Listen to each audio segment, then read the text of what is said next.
দেখুক ও সোনা মানিক লক্ষ্মী দাদু আমার রে, একটু হিসেব করে কথা বলা দরকার। এখন তো কোনো দল পাওয়ারে নেই। যেই সমস্ত দলেরা আপনারা 53 বছরের বাংলা চালিয়েছেন, আপনাদের আমল নামা এত ভালো যে একটা দলও এখন পাওয়ারে নেই। কি কথা ঠিক না বেটে?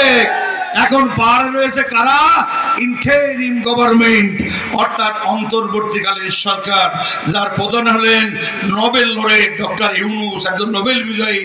তার মগজ আছে, তিনি পরিষ্কার করে বলেছেন যে আমি এমন একটি সুষ্ঠু, অবাধ, নিরপেক্ষ, উৎসব মুখর, কম্পিটিটিভ এন্ড ক্রেডিবল ইলেকশন এই বাংলার মাটিতে পরিচালনা করে দেখাবো, যা অতীতে কখনো হয়নি।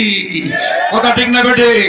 যেহেতু সরকারি ক্ষমতা কারণ নেই, যেহেতু আপনাদেরও দুই হাত আমাদেরও দুই হাত। কথা ঠিক না বেটে? আমরা ধৈর্য ধরে বেশ কয়েকবার মার খেয়েছি। আমাদের